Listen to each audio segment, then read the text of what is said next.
प्रियांनो, दावीद जेव्हा मेंढरं राखत होता तेव्हा त्याने वेळ वाया घालवला नाही, तर त्या वेळेत त्याने वीणा वाजवणं शिकून घेतलं. एक संगीताचं वाद्य वाजवणं त्याने शिकलं. प्रियांनो, तुम्ही आपल्या मुलांना संगीत शिकवा, वाद्य वाजवण्यासाठी तुम्ही त्यांना शिकवा. दावीद जे शिकला तेच त्याच्या कामी आलं. त्याद्वारेच तो राजाकडे जाऊन पोहोचू शकला. राजमंदिरात तो जाऊन पोहोचला. एक दिवस दावीद त्याच राजमंदिरामध्ये शासन चालवणार आहे. यामुळे परमेश्वराने काय केलं? दाविदाने मिळवलेल्या कौशल्यामुळे देवाने त्याला राजमंदिरात नेलं आणि दावीद आता पहिल्यांदाच त्या राजमंदिरामध्ये प्रवेश करून सर्व काही बारकाईने पाहत होता. एक दिवस याच राजमंदिरात मी राज्य चालवणार आहे, मी राज्य करणार आहे. यामुळेच परमेश्वराने मला आज ही वीणा घेऊन या राजमंदिरामध्ये आणलेलं आहे. वीणा वाजवतच तो सगळीकडे लक्ष देत होता. येथे कोण कोण येत आहे, मंत्री कधी येतात, सेनापती कधी येतात, कोण कोण कोठे बसतं, या सर्व गोष्टींकडे त्याने लक्ष दिलं. तर सर्वात प्रथम परमेश्वराने दाविदाला राजा म्हणून निवडलं व त्यानंतर त्या राजमंदिरामध्ये त्याला घेऊन जाऊन राजाजवळ पोहोचवलं. त्याने वीणा वाजवल्याने शौलावरील दुरात्मा निघून जाऊ लागला. यामुळे दाविदाच्या प्रती शौलाच्या मनामध्ये प्रेम निर्माण झालं. दाविदाकडे पाहून राजाला त्याच्या प्रती जेव्हा प्रेम निर्माण झालं तेव्हा तो म्हणाला, दाविदा, तू येथून पुढे माझ्यासोबतच राहा. असं बोलल्यावर, ठीक आहे महाराज, मी तुमच्या सोबत राहील. दाविदा, येथून पुढे तू माझा शस्त्रवाहक बनून माझ्यासोबतच राहायचं आहेस. ठीक आहे महाराज. दाविदा, येथून पुढे तुला माझा सेनापती बनून माझ्या सोबत राहायचं आहे. सेनापती म्हणजे 1000 सैन्यावरील सेनापती बनून येथे राहायचं आहेस. ठीक आहे राजा. प्रियांनो, गल्ल्यात जेव्हा पलिष्ठांच्या बाजूने सामोरा येऊन जेव्हा तो आव्हान करू लागला, आपल्या सैन्याने एकमेकांशी लढून का मरावं? पलिष्ठांच्या वतीने मी स्वतः येत आहे. तुमच्या देशाकडून तुम्ही एकाला पाठवा, आम्ही एकमेकांशी लढू. जर तुमच्या माणसाने मला हरवलं तर आमचा सर्व देश तुमचा गुलाम बनून जाईल. जर तुमच्या माणसाला मी हरवलं तर तुमचा सर्व देश आमचा गुलाम बनेल. 40 दिवसापर्यंत रात्रंदिवस तो गल्ल्यात येऊन त्यांना इशारा देऊ लागला, त्यांना तो आव्हान देऊ लागला. पण कोणी समोर आलं नाही. शौल असेल किंवा सेनापती असेल किंवा सर्व सैन्य असेल किंवा मग दाविदाचे भाऊ असतील, एकानेही पुढे येऊन गल्ल्याथाचा सामना केला नाही. अशा त्या परिस्थितीमध्ये जो दावीद अति तरुण होता तो युद्धभूमीवरती येऊन पोहोचला. जेव्हा गल्ल्याथाचं ते आव्हान त्याने ऐकलं तेव्हा तो ऐकून बोलला, सेनांचा यहोवा परमेश्वराच्या सैन्याला तुच्छ मानणारा हा बेसुंती पुरुष हा असा कोण आहे? तू तलवार आणि भाला घेऊन आलेला आहेस, पण मी सेनांचा यहोवा परमेश्वर याच्या नावाने तुझ्याकडे येत आहे, कारण युद्ध तर त्या परमेश्वराचं आहे. असं बोलून केवळ एक गोफण हातात घेऊन गेला प्रियांनो, व 5 गुळगुळीत गोटे त्याने सोबत घेतले. ती गोफण हातात घेऊन काय केलं? केवळ एका फटक्यामध्ये त्या गल्ल्याथाला त्याने खाली पाडलं व त्या गल्ल्याथाचीच तलवार घेऊन त्याचं शीर कट केलं व ते शीर हातात घेऊन यरुशलेम नगरामध्ये विजय प्राप्त करून त्याने प्रवेश केला. मग दाविदावर शौलाने अतिशय प्रेम करून आपल्या मुलीचं लग्न त्याच्याशी करण्याचं ठरवलं. शौलाचा मुलगा योनाथान याने जेव्हा दाविदाला पाहिलं त्याने त्याच्यावर खूप प्रेम केलं. आता लक्ष देऊ नये का? एकेकाळी मी एक मेंढपाळ होतो, पण आज एका महान राजाचा जावई होणार आहे आणि पुढे होणारा एक महान असा राजा बनणार आहे. असा विचार करत असताना दाविदाच्या आयुष्यामध्ये जी परिस्थिती आहे ती उलटपालट झाली. शौल जो दाविदावर प्रीती करत होता, आता त्याच्या मनात हेवा निर्माण झाला. शौल ज्याची दाविदावर प्रीती होती, आता तो दाविदाचा द्वेष करू लागला. शौलाला जो दावीद आवडत होता तो आता दाविदाला मारण्याचा निर्णय करू लागला. परिस्थिती जी आहे ती अचानकपणे प्रतिकूल बनली. आतापर्यंत सर्व काही ठीक होतं, सर्व काही दाविदासाठी अनुकूल ठरत होतं. परमेश्वर दाविदाच्या जीवनात सर्व काही अंशाने करून उंच करत होता, आशीर्वाद देत होता आणि सर्व देश दाविदाच्या नावाचं कौतुक करत होता. शौलाने हजारो आणि दाविदाने लाखो वधले असे म्हणून प्रशंसा ते करत होते. आमच्या देशामध्ये एक शूर योद्धा उदयास आलेला आहे.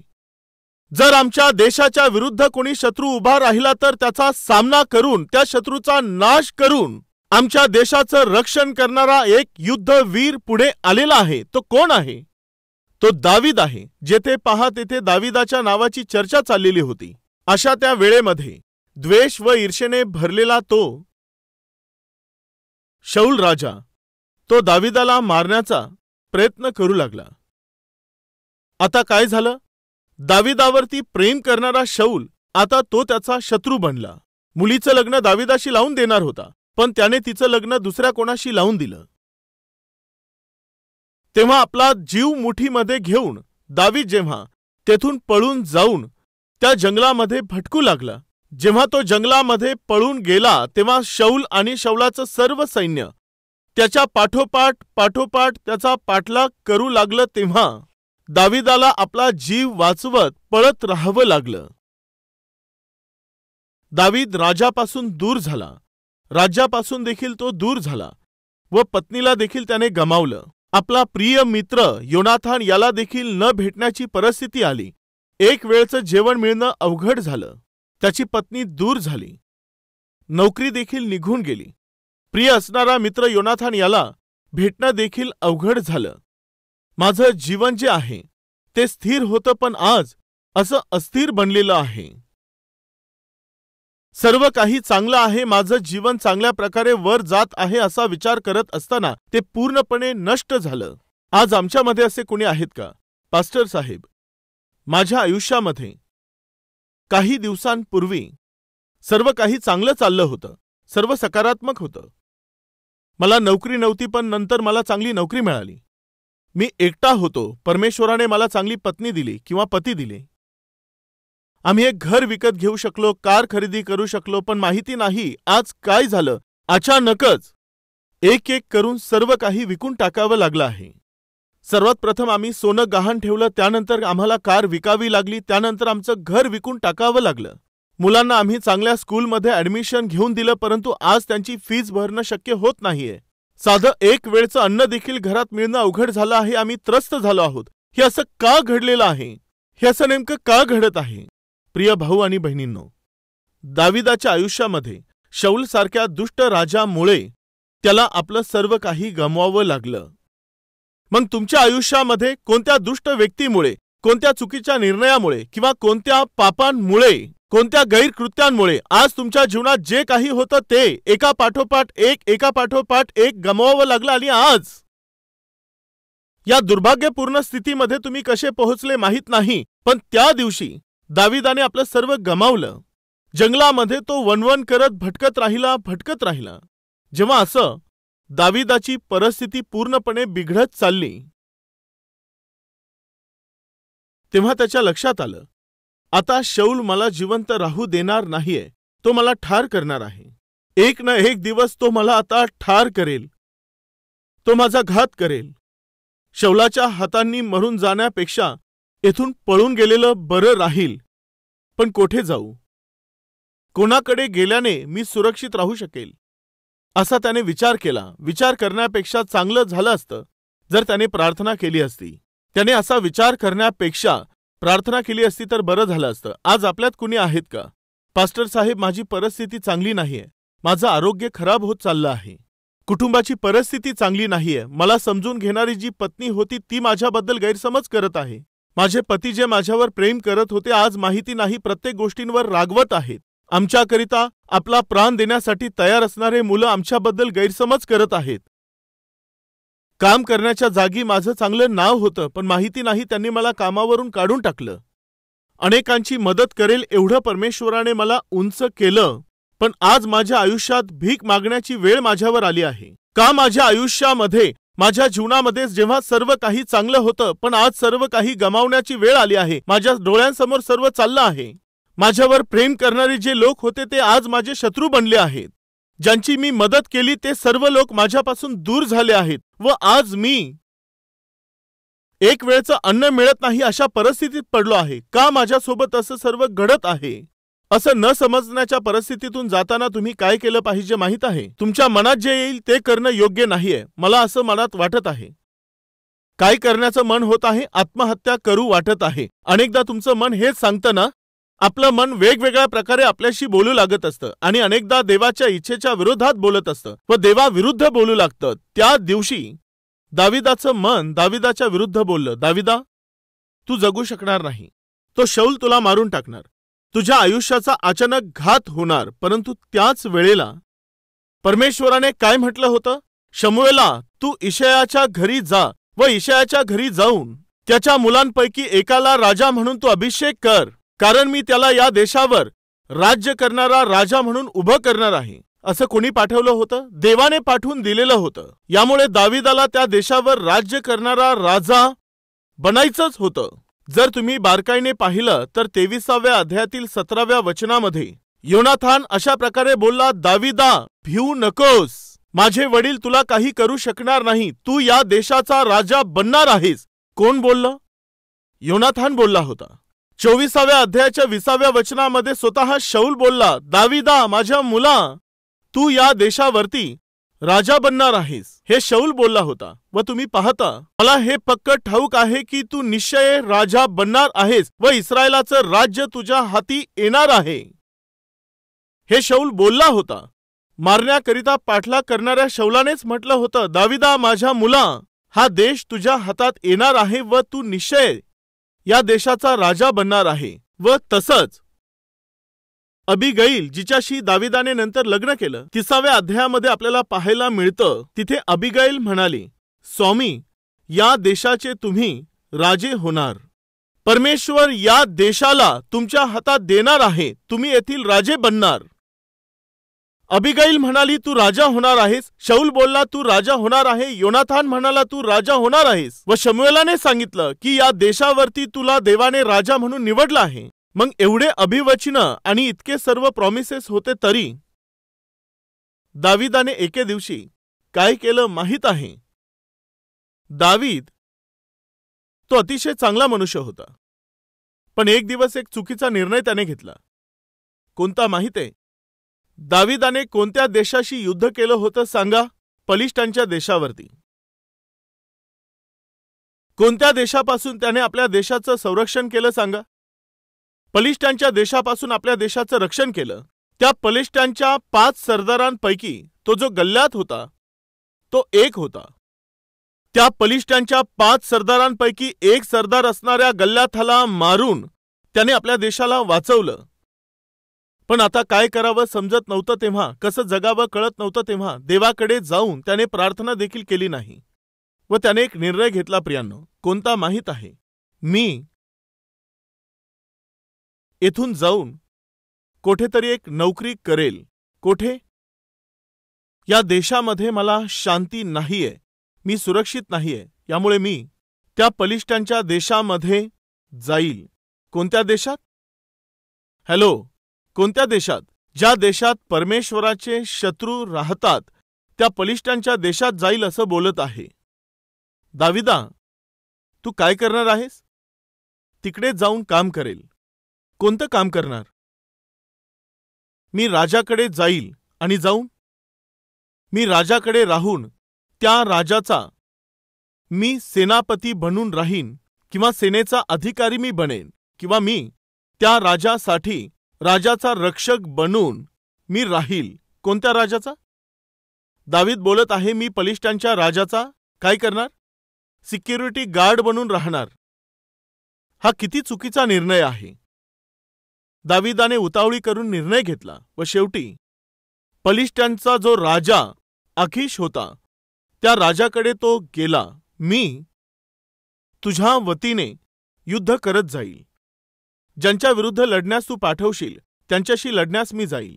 मी आणि माझी पत्नी, माझे मुलं व माझे सहकारी जे आहेत, काय आम्हाला तुझ्या देशात राहू देशील का? अशी जाऊन त्याने विनंती केली. प्रियांनो, तेव्हा अखिश नावाचा राजा, काय दाविदा, दाविदा, तू आमच्या देशामध्ये राहणार आहेस. परिस्थिती चांगली नाहीये, पण तू आमच्या देशामध्ये येऊन आश्रय घेत आहेस. मी सांगितलं ना, परिस्थिती चांगली नाहीये. तुझ्यासारखा महान योद्धा आणि शूरवीर आमच्या देशामध्ये येऊन जर राहत आहे तर यापेक्षा अधिक आम्हाला काय पाहिजे? राजा, तू जे सांगशील ते मी करेल व तुझ्यासोबत ज्यांच्याशी लढण्याकरिता तू मला सांगशील मी लढेल. पहा 27 अध्याय 2 वचनापासून. तेव्हा दावीद आणि त्याच्याबरोबरचे 600 लोक निघून गतचा राजा मावोक पुत्र आखीश याच्याकडे गेले. दावीद व त्याचे लोक आपापल्या परिवारांसह गथात आखीशाजवळ राहिले. दावीद आपल्या 2 स्त्रिया म्हणजे इज्रेलीन अहिनवाम व नाबालाची स्त्री कर्मेलीन अबिगैल ह्यांना घेऊन राहिला. दावीद गत येथे पळून गेला हे वर्तमान शौलाला समजल्यावर त्याने त्यानंतर त्याचा शोध केला नाही.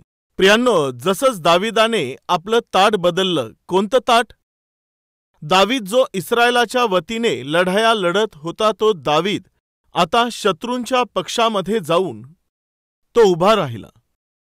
ही वाईट गोष्ट नाहीये का? हॅलो, हा विश्वासघात नाहीये का? पलिष्टी जे त्याच्या देशाचे विरोधी होते, दावीद त्यांच्या बाजूने जाऊन उभा राहिला. हा एक विश्वासघात नाहीये का? निश्चितच तो विश्वासघात आहे. दावीद कधी आपल्या आयुष्यामध्ये असं कृत्य करेल असा तुम्ही कधी विचार केला का?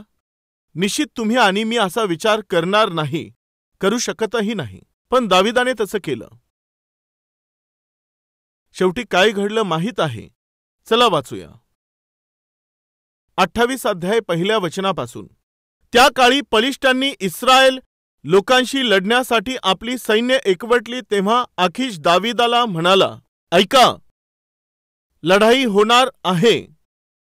कोणासोबत होणार?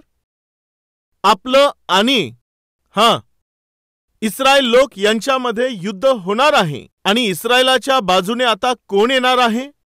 सेनांचा यहोवा परमेश्वर येणार आहे. आणि इकडे पलिष्टांच्या बाजूने त्याच परमेश्वराने निवडलेला जो दावीद तो लढण्यास येणार आहे. काय कल्पना करू शकतो का? करू शकतो? या बाजूला परमेश्वर व त्या बाजूला दावीद. हे काय आहे? त्या काळी पलिष्टांनी इस्रायल लोकांशी लढण्यासाठी आपली सैन्य एकवटली. तेव्हा आखीश दाविदाला म्हणाला, हे पक्के समज की तुला आपल्या लोकांसह लढायला माझ्या सैन्याबरोबर यावेच लागणार. हॅलो दाविदा, इस्रायलांशी लढायला जायचं आहे, तुला यायचं आहे. प्रियांनो, दावीद जाणार का? तो जाऊ शकेल म्हणता का? दावीद काय बोलला? महाराज, जसं तुम्ही सांगाल तसं मी तुमच्या सोबत येणार. तो किती खाली पडला प्रियांनो, किती खालच्या दशेला गेला. 29 अध्यायातील सुरुवातीचे काही वचने पहा. इकडे पलिष्टांनी आपली सर्व सेना अफेकात एकत्र केली. इस्रायल लोकांनी इस्रेलात एका झऱ्याजवळ छावणी दिली. पलिष्टांचे सरदार आपापल्या 100 आणि 1000 योद्ध्यांच्या पुढे चालले आणि सैन्याच्या पिछाडीस आखीशाबरोबर दावीदही आपल्या मनुष्यांपुढे चालला. आखीश राजासोबत युद्ध करण्यास कोण जात आहे? सांगा. दावीद चालला आहे. किती चुकीची गोष्ट आहे, किती वाईट गोष्ट आहे. खाण्यासाठी अन्न नव्हतं, आता जगणं अवघड झालं. आता मला काहीतरी जगण्यासाठी करावं लागेल असं म्हणून दावीद कोणत्या थराला गेला माहीत आहे? जर देवाकडे जाऊन देवा मी काय करू सांग असं जर विचारलं असतं तर, या अडचणींच्या काळामध्ये देवाकडे जाऊन विचारलं असतं, देवा मला सांग की मी नेमकं काय करू. जर त्याने विचारलं असतं तर देवाने काय उत्तर दिलं असतं? मी तुला इस्रायल लोकांचा राजा बनवणार आहे. हे बोलला असता किंवा नाही? आज आपल्यामध्ये असे कुणी आहेत का? माझं सर्व गमावत चाललं आहे असं मला वाटत आहे. जे माझ्या जीवनाचा मला आधार वाटत होतं, ते माझं धन असेल, माझी संपत्ती असेल, माझी नोकरी असेल किंवा माझं जे काही होतं, जे माझ्यासाठी आधार होतं, माझ्या कुटुंबाच्या पोषणाचा आधार होतं, मुलांच्या शिक्षणाचा आधार होतं, असं सर्व काही माझ्यापासून दिवसेंदिवस ते माझ्या हातातून दिवसेमागे दिवस दूर चाललेलं आहे. मी आता कमजोर पडत चाललो आहे. आता काही दिवसामध्ये मी कंगाल होणार आहे याची मला भीती वाटत आहे. देवा, तू माझ्या जीवनात हे आता काय करत आहेस? जर अशी प्रार्थना देवाकडे कराल तर मी तुला उत्तम असे आशीर्वाद देणार आहे. मी तुला मोठं करणार आहे. हे काय परमेश्वरा, सर्व काही गेल्यानंतर मोठं करणार आहेस का? प्रियांनो, सर्व काही असताना तुम्हाला मोठं कसं करणार? सर्व काही संपल्यानंतर तुम्हाला उंच करणं या देवाचं गौरव आहे. परिस्थिती थोडीशी उलटपालट झाली तेव्हा आर्थिक परिस्थिती निर्माण झाली, नोकरीवर समस्या आल्या, अडचणी आल्या. जे दाविदाचे जवळचे होते ते दूर गेले तेव्हा शेवटी दाविदाने किती चुकीचे निर्णय घेतले तुम्हाला माहीत आहे? तो आपले शत्रू असणाऱ्या त्या पलिष्ठांकडे जाऊन त्या पलिष्ठांच्या राजाचा तो सिक्युरिटी गार्ड बनला. आता इस्रायलांच्या विरोधामध्ये युद्ध करण्यासाठी जेव्हा पलिष्ठी लोक येऊ लागले तेव्हा दावीद पलिष्ठांचा राजा त्याच्या बाजूला उभा राहून इस्रायल लोकांच्या विरोधामध्येच युद्ध करण्यासाठी येऊ लागला. प्रियांनो, काय देवाला हे सहन होईल का? काय परमेश्वराला खरोखर हे बरं वाटेल का? हे सर्व जेव्हा घडत चाललं होतं तेव्हा अचानक काही सरदार पुढे आले. कोण आले? सरदार आले. 3 वचन पहा. पलिष्ठांचे सरदार म्हणाले, ह्या इब्रांचे येथे काय काम? तेव्हा आकीश पलिष्ठांच्या सरदारांना म्हणाला, इस्रायलाचा राजा शौल ह्याचा सेवक दावीद हा नव्हे काय? आज तो कैक दिवस किंबहुना कैक वर्ष माझ्याजवळ आहे. तो त्यांना सोडून माझ्याकडे आला तेव्हापासून आजपर्यंत मला त्याच्यात काही वावगे दिसले नाही. पण पलिष्ठांचे सरदार त्याच्यावर फार रागावले. ते त्याला म्हणाले, जे स्थळ तू त्याला दिले आहेस तेथे त्याला परत पाठवून दे. त्याने आमच्या बरोबर लढाईला येऊ नये. तो आला तर तो आमचा वैरी होईल. तो आपल्या स्वामीला दुसऱ्या कशाने प्रसन्न करणार? ह्या लोकांची शिरे कापूनच की नाही? आखिशा, या दाविदाने आपल्या बरोबर मिळून युद्ध करता कामा नये. हे परमेश्वराने केलेलं बोला इंटरव्हेन्शन, देवाने त्यात हस्तक्षेप केला. दाविदा, इस्रायलाच्या पक्षाने राहून तू युद्ध केलं पाहिजे होतंस, पण तू पलिष्ठांच्या बाजूने जाऊन माझ्या प्रजेतील लोकांशी युद्ध करणार आहेस का? हे मी होऊ देणार नाही. दाविदा, सरदार येऊन आखिशाला म्हणाले, तुला अक्कल आहे का? तू दाविदाला युद्धाला कसा घेऊन जाऊ शकतोस? हे अजिबात जमणार नाही. तेव्हा आखिश म्हणाला, दाविदा, तू खूप चांगला माणूस आहेस, परंतु माझे लोक तुझ्यावर भरोसा ठेवत नाहीयेत. तू आमच्यासोबत युद्ध करण्यासाठी येऊ शकणार नाहीस. तेव्हा दाविदाला आखिशाने परत पाठवून दिलं. दाविदाने केलेल्या या वाईट कृत्यामुळे दाविदाला शेवटी काय गमवावं लागलं माहीत आहे? 30वा अध्याय 1ल्या वचनापासून. दावीद आपल्या माणसांबरोबर सिकलाग येथे 3ऱ्या दिवशी पोहोचला तेव्हा त्यांच्या दृष्टीस पडले की अमालेकी लोकांनी दक्षिण देश व सिकलाग ह्यावर स्वारी केली असून सिकलागावर मारा करून ते अग्नीने जाळून टाकले आहे आणि तेथील स्त्रियांना व लहान मोठ्या सगळ्यांना त्यांनी कैद करून नेले आहे. त्यांनी कोणाची कत्तल केली नाही तरी त्यांचा पाडाव करून ते आपल्या वाटेने गेले. दावीद व त्याचे लोक नगरात आले तेव्हा नगर जाळून टाकले आहे आणि त्यांच्या स्त्रिया, पुत्र व कन्या पाडाव करून नेल्या आहेत असे त्यांना दिसून आले. तेव्हा दावीद व त्याच्या बरोबरचे लोक गळा काढून एवढे रडले की त्यांना आणखी रडण्याची शक्ती राहिली नाही. काय प्राप्त झालं प्रियानो दाविदाला? देवा, शौल मला मारण्याचा प्रयत्न करत आहे, मी वाचू शकणार नाही.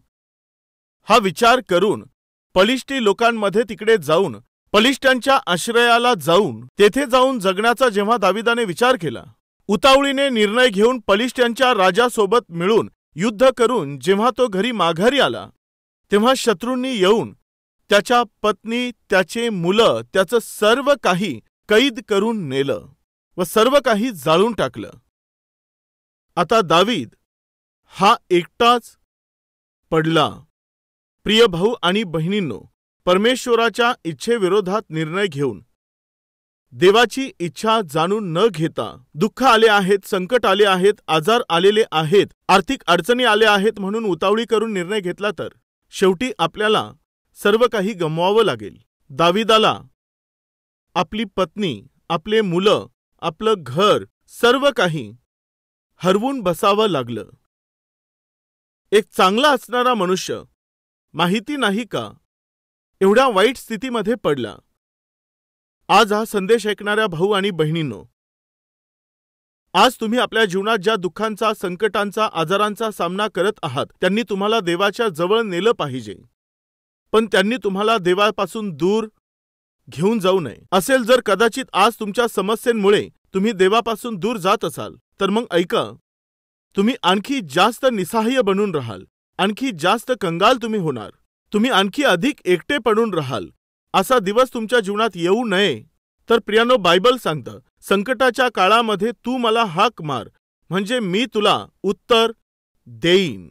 तुमची समस्या कशीही असेल, ती कितीही गंभीर असली तरी देवापासून दूर जाऊ नका. कशामुळे? देवापासून दूर जाऊन या जगात तुम्हाला काहीही प्राप्त होणार नाही. समस्यांच्या जाळ्यामध्ये अडकून पडलेले तुम्ही त्याच्या सानिध्यामध्ये जाऊन त्याची मदत तुम्ही घेतली तर माझा देव, त्याने तुमच्या प्रती ज्या उत्तम अशा योजना ठेवल्या आहेत त्या तो निश्चित पूर्ण करेल. हा विश्वास जर आहे तर माझ्यासोबत मिळून प्रार्थना करणार.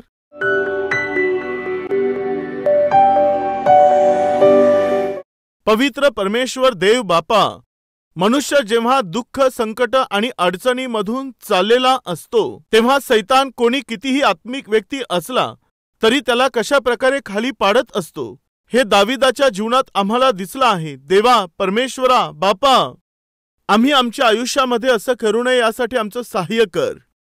कष्ट, अडचणी, संकट, क्लेश, आजार आणि विपत्ती व आर्थिक अडचणी जेव्हा आमच्या कुटुंबांमध्ये येतात व देवा जेव्हा कुटुंबामध्ये पती पत्नीत वाद निर्माण होतात तेव्हा उतावळेपणा करून आणि तुझ्या इच्छेला समजून न घेता निर्णय घेऊन देवा आमच्याच हातांनी आम्ही कष्ट ओढावून घेण्यापेक्षा देवा आम्ही थोड्या काळापर्यंत ते कष्ट आम्ही सहन करून तू आम्हाला देऊ करत असलेले ते उत्तम असे जे आशीर्वाद आहेत ते प्राप्त करून घेता यावेत यासाठी तुझी कृपा तू आम्हाला दे.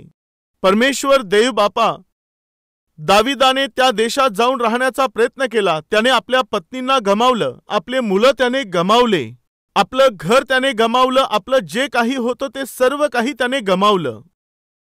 तसंच आमच्या सोबत देखील घडू शकतं बापा. तुला सोडून आम्ही कुठेही गेलो तर आम्हाला काहीही प्राप्त होणार नाही. यासाठी देवा येथून पुढे आम्ही तुला सोडून न देता तुझ्या इच्छेप्रमाणे जीवन आम्ही जगावं यासाठी तू आमचं सहाय्य कर. देवा येथून पुढे नियमितपणे आम्ही तुझ्या सानिध्यामध्ये येत राहावं व नियमितपणे आम्ही तुझ्याकडे प्रार्थना करत राहावी व तुझ्याकडून आशीर्वाद प्राप्त करावेत यासाठी सहाय्य कर. येशूच्या पवित्र नावाने प्रार्थना मागतो बापा. आमेन.